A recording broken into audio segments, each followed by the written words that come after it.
Welcome to the Entrepreneur Podcast, where we take a look inside the lives of the accomplished and successful businessmen and women. We'll get up close and personal with the founders of booming startups. So lean in and prepare to carry away something to skyrocket your own business. Please subscribe to our show and do leave us a review. It means a lot to us. Now, here's your host, Rajiv. Hey listeners, welcome to the Entrepreneur Talk Show. I am your host, Rajiv Unikrishnan, and this is the show where we talk about entrepreneurship and speak to great founders, entrepreneurs, and investors.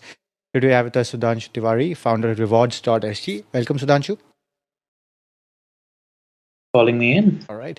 Just a brief intro. So, Rewardz provides technology solutions to boost employee engagement and corporate wellness.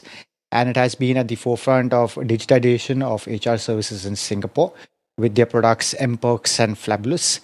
Sudhanshu has over a decade of experience producing and managing applications across web and mobile platforms for large-scale banking institutions such as Credit Suisse, JP Morgan, and Royal Bank of Scotland. Welcome to the show, Sudhanshu. Do fill in the gaps, if any, and do let us know what's going on in your world today.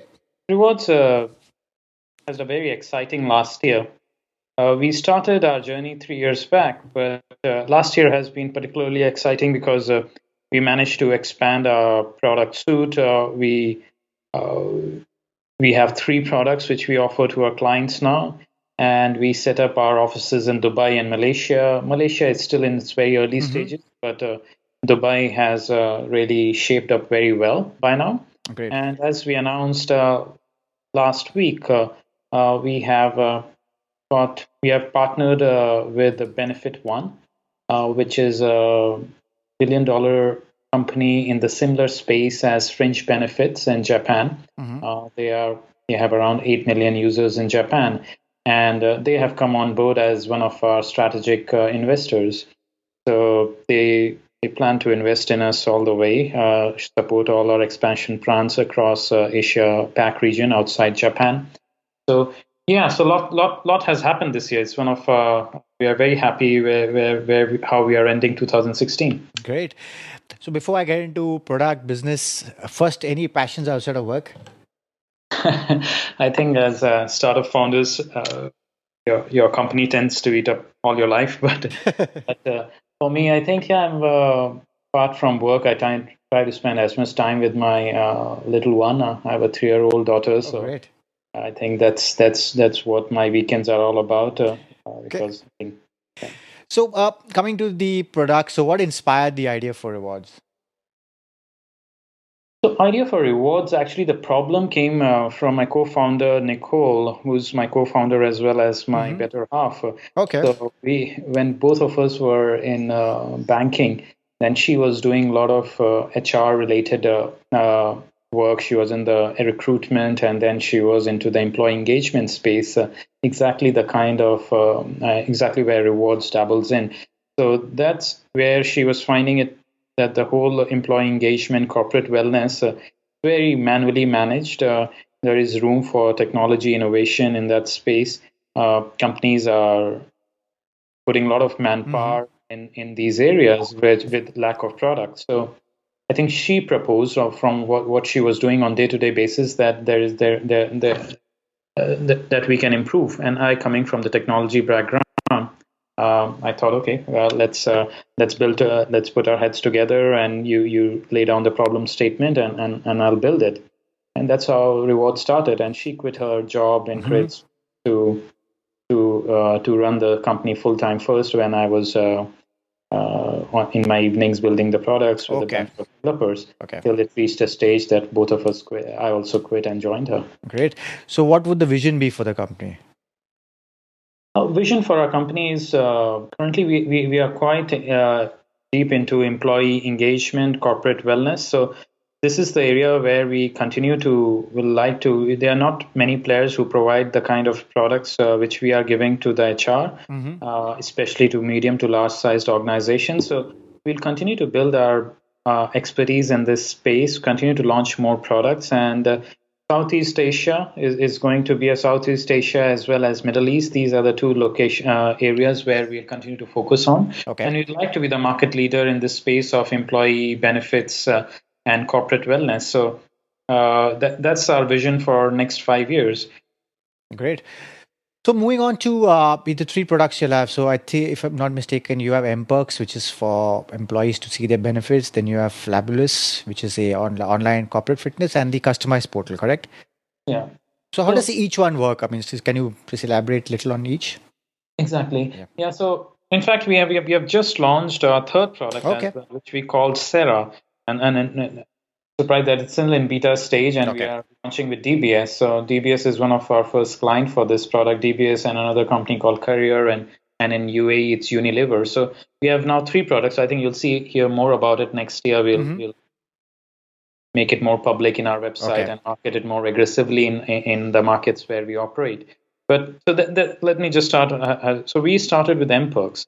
And Emperks was a very simple product where you sign up with us, you get host of benefits for your employees, like perks, discounts. So if there is a nearby gym, you get discounts at that nearby gym. Because you have become part of Rewardz, so your employer can offer you host of discounts, which in the past were only available for big banks or companies who have huge HR teams. So with Emperks, even if you are a 10 people team, you can sign up and get better perks than what a JP Morgan employee gets or a UOB or a big bank employee gets. So that's what this product was. It's a mobile app. You flash your app and you get discounts at a host of locations, merchants which have signed up with us.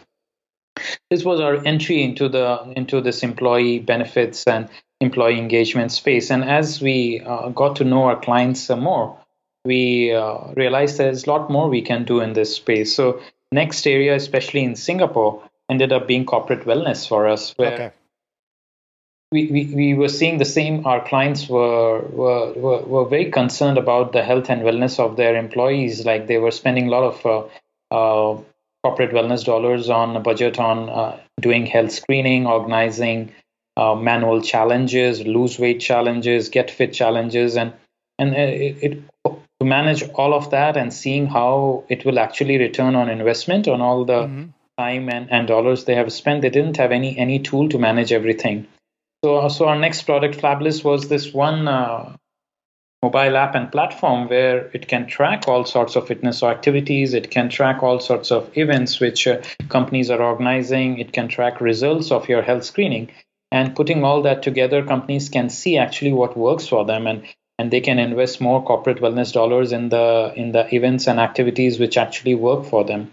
And they can motivate staff. So we link our rewarding mechanism to especially our health and wellness rewards to incentivize employees to get fitter. So you take more steps, you participate in more healthy events. Health screening results are better. Then you get more rewarded by the company through prizes, through better discounts.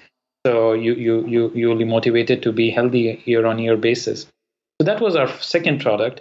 And with the third product, which is called Serra, taking it one level ahead, where when we were talking to our clients, when we went to them with the health and wellness product like Flabulous, they say, we really like this product, but in our company, apart from health and wellness, we want to reward our employees for all the other things they do, like they meet their sales KPI, we want to reward them. They think of innovative idea which can benefit the company, we want to reward them.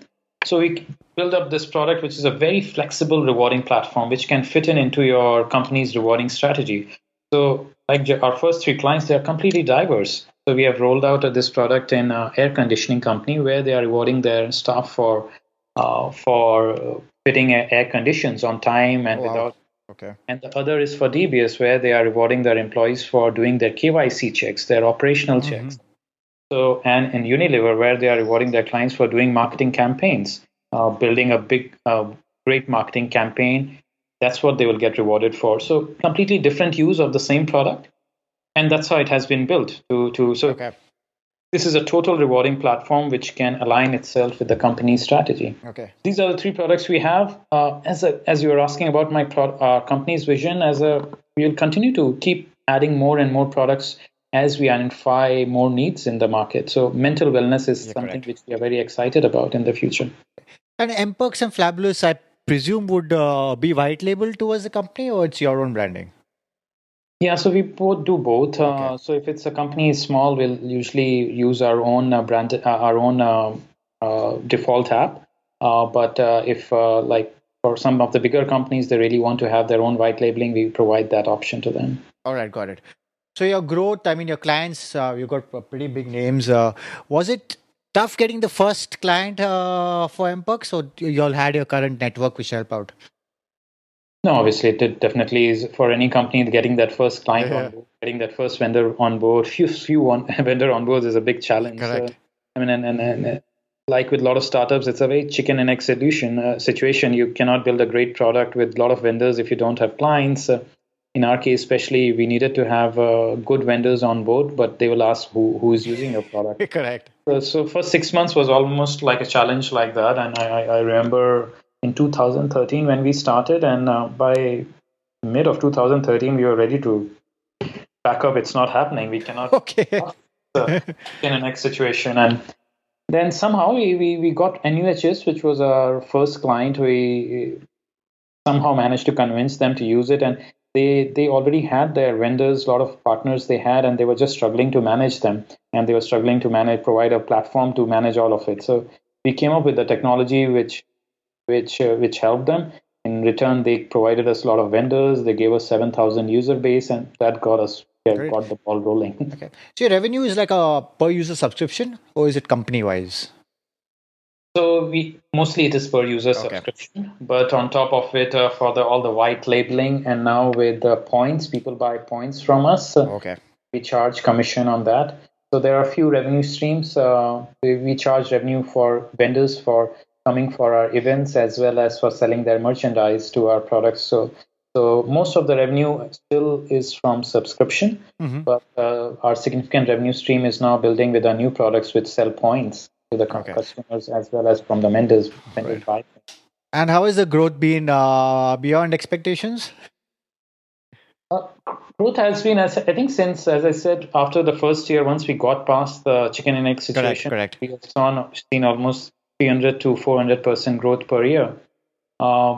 Next year is really looking very exciting. I think we should target around 600 to 700% growth now that so far we were all bootstrapping, so we have to be efficient in our resource and capital usage. But now with the backing from Benefit One, we can really market ourselves very aggressively. Great.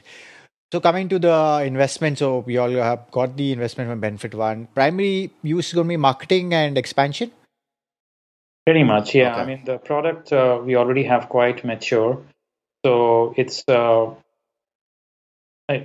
increasing our reach in the current markets where we operate. So get ourselves named really up and there with all the HR forums in the existing markets and the events, and reach out to all our potential clients and in the current markets, as well as set up shop in some of the new markets. So Malaysia, we have just started with two clients we have there, and that's where we can really expand.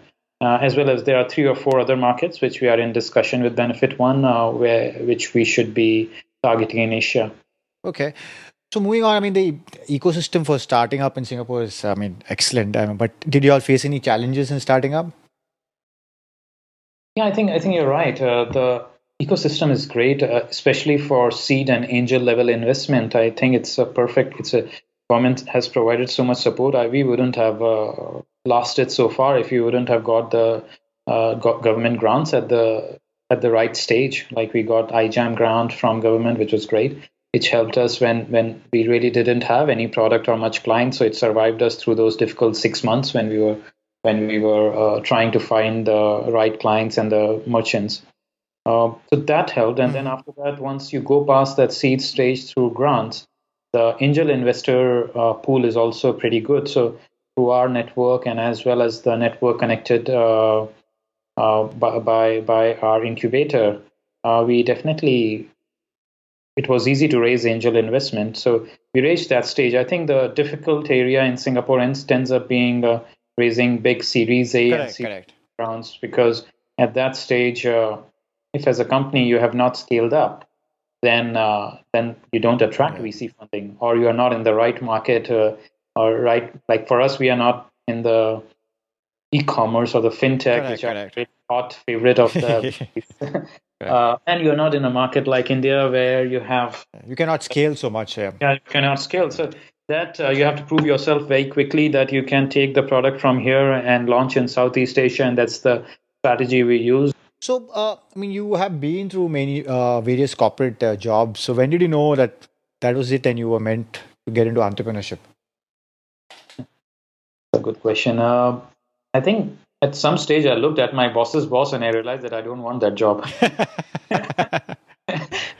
and that pretty much set it up for me that and I'm not in the right organization, right career. This is not the right career for me. So, and plus there's always that there was that very strong interest in building something from scratch. I had seen, and that probably is also a part of the ecosystem. Some of my friends have successfully or unsuccessfully gone through this startup grind, which really motivated me. I think the kind of learning and the challenge which a startup brings was not what I was finding. I think corporate life had its share of challenges, but after a while, I was not finding it as challenging as something of my own. Yeah, that's true. That's true.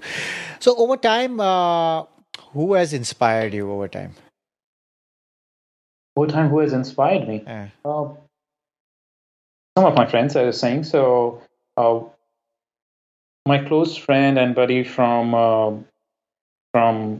hometown in India. Okay. He's the founder of this company called Simplistic or Rotimatic. You may have probably. Oh yeah, heard of course. Yep.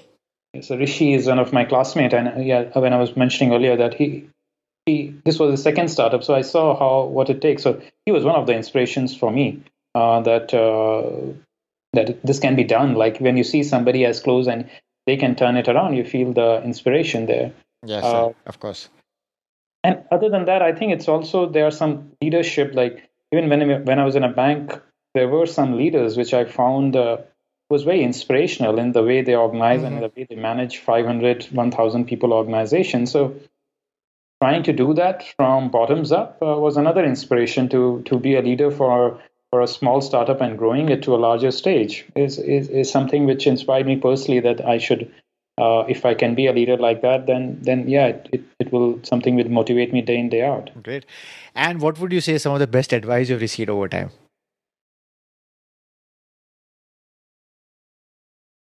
I think one of the best advices which I received is probably on the funding side, that a lot of people have said that you should start looking for funding maybe 1 year before your startup is going to run out of money. I think I rate that. I mean, we were always growing quite fast and we were cash flow positive, but it was good that we were looking to find investors right in time. Otherwise, I think if that's true. Yeah, we may have run out of money if we were not looking for investors early enough, because even this Benefit One deal, it took a very long time. Of course. When everything went well, it took around 8 to 10 months to close. So I think that was good that from some of our experienced friends, I got to know that. I think the diligence takes really long. Yeah. Yeah, exactly. Yeah. And at present, any new feature or launch coming up that's getting you and the team excited at Rewardz? Yeah, I mean, I was saying that the third Serra is just ready for launch, full-blown launch, and you'll find it in January. It will be all on our websites, and we're doing a press release on it. So that has completed its beta testing with first batch of clients. So we will. Great. That's going to be the great main focus for us and the team. Where do you see yourself and Rewardz in the next 2 to 3 years? We probably with Benefit One will expand it across Asia, and that's our Asia and Middle East. And we will see IPO in 2020. Great. All the best. All right. So moving on to a part of the show, which is a quick fire round, simple, brief answers. All right. So when people ask you, what do you do? How do you answer that? What I do? I build things. All right. Okay. What's the first word that comes to mind when I say work? Passion. Family. Love. Entrepreneurship. Awesome. Technology. Motivates me. And food. Anything will do. Tell us which application or service are you using for your travel needs? Application travel needs. Yeah. TripAdvisor mostly, and I think pretty much Mostly TripAdvisor. And scheduling your meetings? Scheduling my meetings mostly out Google Calendar. Okay. And what piece of tech can't you live without? Trello, Skype, Slack. Oh, okay. And what do you excel at that people might not realize?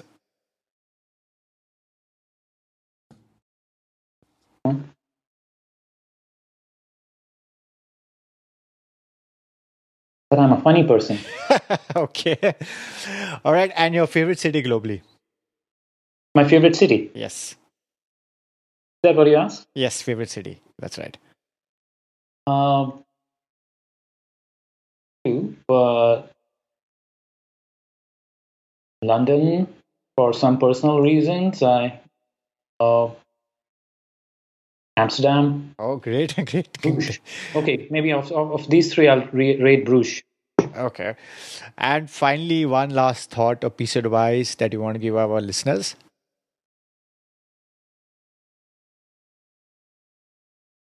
Yeah, I think as an entrepreneur, I think you may have heard a lot of things, but for me,